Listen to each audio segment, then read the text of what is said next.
নমস্কার, বাংলা মন থেকে বলছি সন্ময় বন্দ্যোপাধ্যায়। জেলের ভয়ে গাঢ় হচ্ছে ভাইপোর বাবু সোনা শেষ পর্যন্ত ছুটলেন কলকাতা হাইকোর্টে খারিজ করতে সেই এফআইআর, যে এফআইআর তার সম্বন্ধে করা হয়েছিল গত 5 তারিখ। 4 তারিখ রেজাল্ট বেরিয়েছিল, 5 তারিখ জনৈক রাজীব সরকার বাগুইহাটির বাসিন্দা বিধাননগর সাইবার ক্রাইম দফতরে এফআইআর করে জানিয়েছিলেন যে অভিষেক বন্দ্যোপাধ্যায় নির্দিষ্টভাবে কতগুলো তারিখ উল্লেখ করে বলেছিলেন এই তারিখগুলোতে যে বিবৃতি, যে বক্তব্য রেখেছেন, সব প্রত্যেকটা বক্তব্যে এমন কিছু ঘটনা ঘটতে পারে যেখানে সমাজে মানুষের মৃত্যু ঘটতে পারে, বিশৃঙ্খলা ঘটতে পারে, ঘৃণা ছড়ানোর ভাষণ, অমিত শাহ সম্বন্ধে যেসব বক্তব্য বলেছেন, ডিজে মিউজিক নিয়ে যে কথা বলেছেন আপনারা সবাই জানেন, সেটা নিয়ে শেষ পর্যন্ত এফআইআরটা হয়েছিল ওয়েল ড্রাফটেড 7 পাতার এফআইআর। সেই 7 পাতা এফআইআরে ছত্রে ছত্রে রাজীব সরকার যেটা বলেছেন মনেই হচ্ছিল খুব ওয়েল ড্রাফটেড, কোনো বড় অ্যাডভোকেট সেটাকে ড্রাফট করেছেন এবং করে অভিষেক বন্দ্যোপাধ্যায় সম্বন্ধে এফআইআর করেছেন।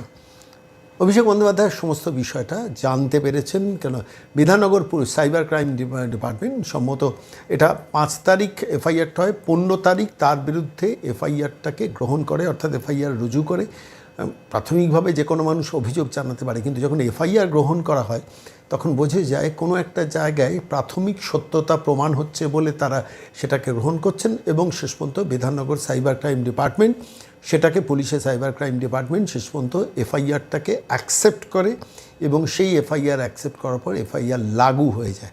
এখানেই ভয়টা ধরেছে অভিষেক বন্দ্যোপাধ্যায়। কেন ধরেছে আমি একটু খুব সংক্ষেপে ব্যাখ্যা করব। যে বক্তব্য রেখেছেন সেই বক্তব্য বিরোধী রাজনৈতিক নেতারা রাখলে এবং মমতা বন্দ্যোপাধ্যায় রাজ্যের মুখ্যমন্ত্রী থাকলে এতদিনে তাকে জেলে ভরে দেওয়া হতো। অভিষেক বন্দ্যোপাধ্যায় যা বক্তব্য রেখেছেন সাংঘাতিক। ডিজে দুপুর 2টোর পর, 4 তারিখ রেজাল্ট বেরোবে, দুপুর 2টোর পর ডিজে মিউজিক বাজবে, অর্থাৎ একদম ডাইরেক্ট থ্রেট, মানুষের মৃত্যু। আমরা তো দেখেছি 2021-এর নির্বাচন, 2023-এর নির্বাচন। ফলত স্বাভাবিকভাবে এই নির্বাচনে খুব অবাক হতাম না যদি মমতা বন্দ্যোপাধ্যায়ের সরকার আসতো এবং তারপর কত মানুষের মৃত্যুটা হতো, সেটাই আশঙ্কা প্রকাশ করেছেন রাজীব সরকার। আমি দেখছিলাম যে কটা ধারা দেওয়া হয়েছে তার মধ্যে 3টি ধারা জামিনযোগ্য আর 2টি ধারা জামিন অযোগ্য। অভিষেক বন্দ্যোপাধ্যায় স্টেটটি বোধহয় পেয়েছেন, যার জন্য কলকাতা হাইকোর্টে দৌড়লেন। বিএনএস 192 ধারা, বিএনএস ভারতীয় ন্যায় সংহিতার 192 ধারায় পরিষ্কারভাবে তিনি বলেছেন জামিন মানে দাঙ্গার উদ্দেশ্যে উস্কানি দিয়েছেন অভিষেক বন্দ্যোপাধ্যায়, দাঙ্গার উদ্দেশ্যে উস্কানি দিয়েছেন অভিষেক বন্দ্যোপাধ্যায়। এটা অবশ্য এই বিএনএস 192 ধারাতে জামিনযোগ্য ধারা। বিএনএস 196 এই ধারাটা এখানে সম্প্রীতি নষ্ট, ঘৃণা ছড়ানো এবং এই বিএনএস 196-তে জামিন অযোগ্য ধারা, অর্থাৎ এখানে পুলিশ অ্যারেস্ট করলে জামিন পাবেন না, কোর্টে গেলে জামিনটা পাবেন না। বিএনএস 196 ধারাও এফআইআরটা হয়েছে।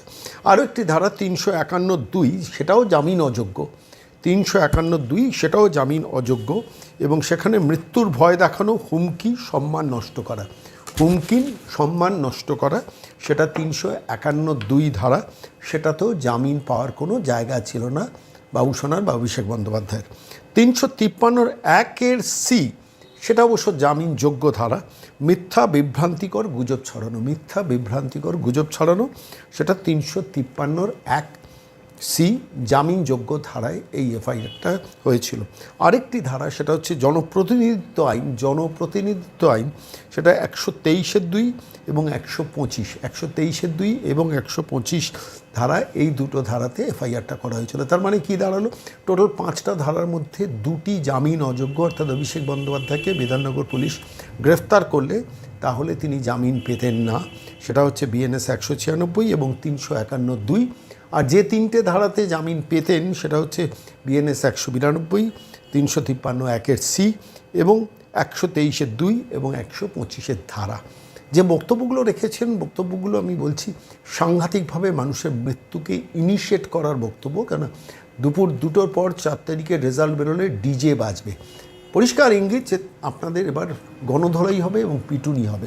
ফলত স্বাভাবিকভাবে যে কোনো রাজনৈতিক নেতা এই কথা, এই ডিজে বাজবে, এই জাতীয় থ্রেটিং দিলে তার জেলের ভেতরে থাকার কথা। অভিষেকেরও জেলের ভেতরে থাকা, অনেক দিন আগে থেকেই অভিষেকের নানান কারণে জেলের ভেতরে থাকা, কিন্তু জেলের বাইরে আছেন। এবার বুঝতে পেরেছেন পালে বাঘ পড়েছে, ফলত জেল যেতে হবে।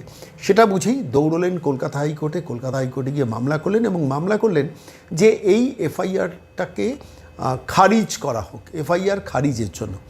এবার ঘটনা হচ্ছে যে অভিষেক বন্দ্যোপাধ্যায়ের এই মামলা এবার সরকার স্পন্সার্ড হবে না, অর্থাৎ অভিষেক বন্দ্যোপাধ্যায়কে নিজেকে টাকা দিতে হবে, নয় আইনজীবী বিনা পয়সায় তার হয়ে লড়বেন। কিন্তু কলকাতা হাইকোর্টে মামলাটা হলো, মামলার রেজাল্ট কী হতে পারে? আমার নিজের ধারণা দুটো দিক হতে পারে। একটা হচ্ছে মামলা রিজেক্টেড, খারিজ হবে না, এফআইআর খারিজ হওয়ার কোনো জায়গা নেই। আমার নিজের ধারণা বড় জোর প্রাইমারি হয়তো একটা প্রোটেকশন দিয়ে বলবেন হাজির দিন, তারপরে কোর্টকে রিপোর্ট করুন, হয়তো কোর্ট শুনে তারপর তাকে গ্রেফতার হবে কি করবেন কি না সেই জায়গাটা সেই জায়গাটা হয়তো সিদ্ধান্ত নেবে। আমার অ্যাপারেন্টলি সমস্ত ঘটনা প্রবাহ দেখে মনে হচ্ছে প্রথমত অভিষেক বন্দ্যোপাধ্যায় গ্রেফতারিটা অ্যাজিউম করছেন যে তিনি গ্রেফতার হতে পারেন, জেলের ভেতরে যেতে পারেন, গ্রিলের ভেতরে যেতে পারেন, যে বক্তব্য রেখেছেন। দ্বিতীয়ত হচ্ছে এই এফআইআরটাকে অভিষেক বন্দ্যোপাধ্যায় খুব গুরুত্ব সহকারে দেখেছেন। তার কারণ এফআইআরে যেভাবে লিঙ্ক কোট করে রাজীব সরকার দিয়েছেন, অমুক দিন এই বক্তৃতা করেছেন তার লিঙ্ক দিয়ে দিলাম, অমুক দিন এই বক্তৃতা করেছেন তার প্রমাণ দিয়ে দিলাম, অর্থাৎ প্রমাণ সহকারে যে অভিযোগ জমা পড়েছে, এখান থেকে অভিষেক বন্দ্যোপাধ্যায় বেরোনো কিন্তু মুশকিল। সেই জন্য এফআইআরটা খারিজ হবে না, হয়তো প্রাইমারি প্রোটেকশন দিয়ে তাকে জিজ্ঞাসাবাদের সম্মুখীন হতে হবে। এবং আমার নিজের ধারণা বিধাননগর সাইবার ক্রাইম তাকে ডাকবে, জিজ্ঞাসাবাদ করবে, ওই ভিডিও চালিয়ে বলবে এটা কি আপনার বক্তব্য, ইয়েস অর নো। অভিষেক বন্দ্যোপাধ্যায়ের কিন্তু এখান থেকে প্রোটেকশন পাওয়াটা খুব মুশকিল। তার কারণ once the enquiry is completed, কোর্টকে হয়তো বিধাননগর পুলিশ কমিশনারেটে জমা দেবে যে এই ডকুমেন্ট হ্যাজ বিন প্রুভড, এটা অভিষেক বন্দ্যোপাধ্যায়ের বক্তব্য, এবার তাকে কাস্টোডিয়াল ইন্টারোগেশন দরকার, কাস্টাডিতে চাই। হয়তো কোর্টে গিয়ে এবার বিধাননগর পুলিশ কমিশনারেট জানাবে যে we want Abhishek Banerjee in custody. সেই ভয়টাই অভিষেক পেয়েছেন এবং তার জন্যই দৌড়েছেন। কিন্তু কোর্ট আমার মনে হয় না, অ্যাপারেন্টলি যা 7 পাতার যে অভিযোগটা জমা পড়েছে সে অভিযোগের প্রত্যেকটা লাইন পড়ে আমার মনে হয়েছে অভিষেকের কিন্তু এখান থেকে বেরিয়ে আসাটা মুশকিল।